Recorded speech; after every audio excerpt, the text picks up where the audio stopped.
professionalism. Okay.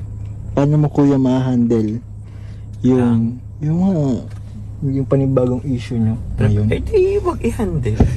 Ganun ka professional. Yun lang yun. Kasi, nauna ka naman sa Rabi, di ba? About dun sa, babe na yan. Ay, si babe. Ano Si ba yun? babe. Okay. O sabihin ko lang din dito, ano po siya sa amin? Circle of friends po namin yun.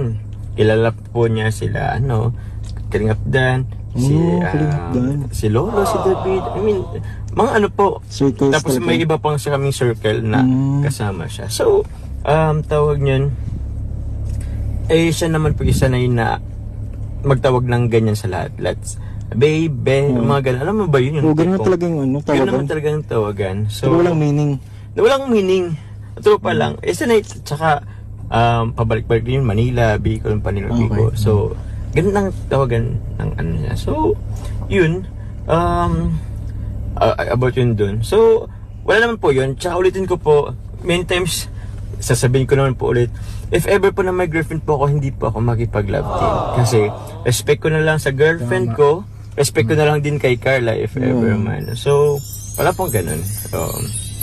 Opo. Kilala niyo naman ako. Sa mga nakikilala lang sa akin, siguro ang medyo naniniwala sa na about yun. Pero, yun. I don't